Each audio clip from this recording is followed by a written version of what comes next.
ओम श्री गणेशाय नमः। मित्रों, आज इस वीडियो के माध्यम से हम बात करेंगे श्री रामचरितमानस बालकांड से ये प्रसंग लिया है मित्रों। और इस प्रसंग के भाग 50 हम आप लोगों से साझा कर चुके हैं और आज भाग 51 साझा करेंगे। तो पिछले वीडियो में हमने अपनी कथा जहाँ पे समाप्त की थी उसी के आगे की कथा हम इस वीडियो के माध्यम से प्रारंभ करेंगे। तुलसीदास जी क्या लिखते हैं मित्रों श्री रामचरितमानस में, यह इतिहास पुनीत अति उमहि कही ब्रस केत, भरद्वाज सुनु अपर पुनि राम जन्म कर हेत। याज्ञवल्क्य जी कहते हैं, हे भरद्वाज, इस अत्यंत पवित्र इतिहास को शिव जी ने पार्वती जी से कहा था। अब श्री राम के अवतार लेने का दूसरा कारण सुनो। हे मुनि, वह पवित्र और प्राचीन कथा सुनो जो शिव जी ने पार्वती जी से कही थी। संसार में प्रसिद्ध एक कैकेय देश है, वहाँ सत्यकेतु नाम का राजा रहता था, राज्य करता था। वह धर्म की धुरी को धारण करने वाला, नीति की खान, तेजस्वी, प्रतापी, सुशील और बलवान था।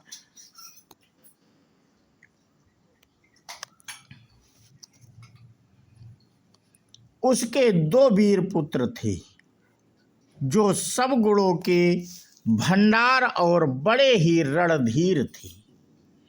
राज्य का उत्तराधिकारी जो बड़ा लड़का था उसका नाम प्रताप भानु था।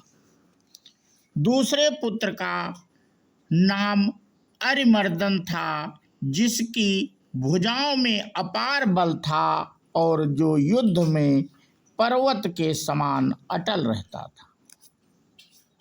भाई भाई में बड़ा मेल और सब प्रकार के दोषों और छलों से रहित सच्ची प्रीति थी। राजा ने जेठे पुत्र को राज्य दे दिया और आप भगवान के भजन के लिए वन को चल दिया। जब प्रताप रवि भयउ नृप, फिरी दोहाई देश, प्रजा पालयत अति वेद विधि, कतहु नहीं अघलेश।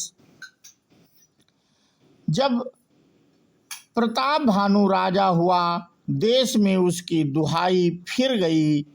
वह वेद में बताई हुई विधि के अनुसार उत्तम रीति से प्रजा का पालन करने लगा और उसके राज्य में पाप का कहीं लेस भी नहीं रह गया। राजा का हित करने वाला और शुक्राचार्य के समान बुद्धिमान धर्मरुचि नामक उसका मंत्री था।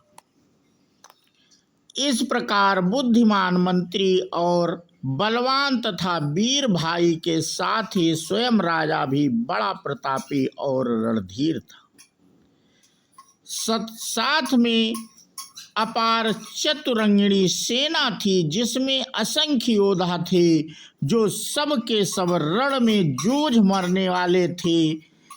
अपनी सेना को देखकर राजा बहुत प्रसन्न हुआ और घमासान नगाड़े बजने लगे। दिग्विजय के लिए सेना सजाकर वह राजा शुभ दिन मुहूर्त साध कर और डंका बजाकर चला।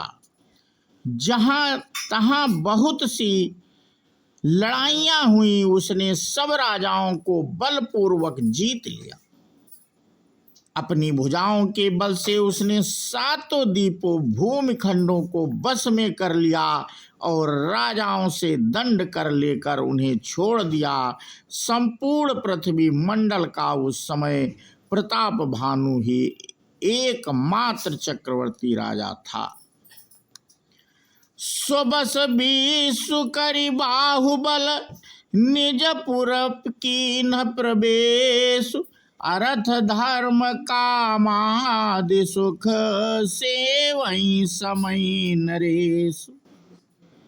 संसार भर को अपनी भुजाओं के बल से बस में करके राजा ने अपने नगर में प्रवेश किया। राजा अर्थ धर्म और काम आदि के सुखों का समयानुसार सेवन करता था। राजा प्रताप भानु बल पाकर भूमि सुंदर कामधेनु मन चाही वस्तु देने वाली हो गई। उनके राज्य में प्रजा सब प्रकार के दुखों से रहित और सुखी थी और सभी स्त्री पुरुष सुंदर और धर्मात्मा थे। धर्म रुचि मंत्री का श्री हरि के चरणों में प्रेम था। वह राजा के हित के लिए सदा उसको नीति सिखाया करते थे। राजा गुरु देवता संत पितर और ब्राह्मण इन सब की सदा सेवा करते रहते थे। वेदों में राजाओं के जो धर्म बताए गए हैं, राजा सदा आदर पूर्वक और सुख मानकर उन सब का पालन करता था। प्रतिदिन अनेक प्रकार के दान देता और उत्तम शास्त्र वेद और पुराण सुनता था।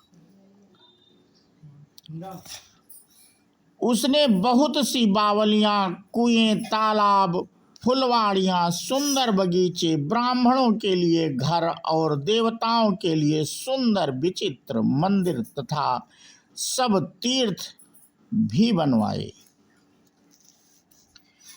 जहाँ लगी कहे पुराण श्रुति, एक एक सब जाग, 12 सहस्र सहस्र नृप किए सहित अनुराग। वेद और पुराणों में जितने प्रकार के यज्ञ कहे गए हैं, राजा ने एक एक करके उन सब यज्ञों को प्रेम सहित हजार हजार बार किया।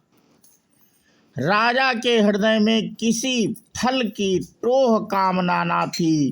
राजा बड़ा ही बुद्धिमान और ज्ञानी था। वह ज्ञानी राजा कर्म मन और वाणी से जो कुछ भी धर्म करता था, सब भगवान वासुदेव के अर्पित करते रहते थे। एक बार वह राजा एक अच्छे घोड़े पर सवार होकर शिकार का सब सामान सजाकर विंध्याचल के घने जंगल में गए और वहां उसने बहुत से उत्तम हिरण मारे। राजा ने वन में फिरते हुए एक सुअर को देखा। दांतों के कारण वह ऐसा दिख पड़ता था मानो चंद्रमा को ग्रस कर मुंह में पकड़कर राहु वन में आ छिपा हो। चंद्रमा बड़ा होने से उसके मुंह में समाता नहीं है और मानो क्रोधवश वह भी उसे उगलता नहीं है। यह तो सुअर के भयानक दांतों की शोभा कही गई। इधर उधर उसका शरीर भी बहुत विशाल और मोटा था। घोड़े की आहट पाकर वह घुरघुराता हुआ कान उठाए चौकन्ना होकर देख रहा था। तो मित्रों, आज का प्रसंग हम यहीं पे समाप्त करते हैं और इसके आगे की कथा हम अपने अगले वीडियो के माध्यम से साझा करेंगे। बोलो सियावर रामचंद्र की जय, हनुमान जी की जय। जय हिंद, जय भारत, वंदे मातरम।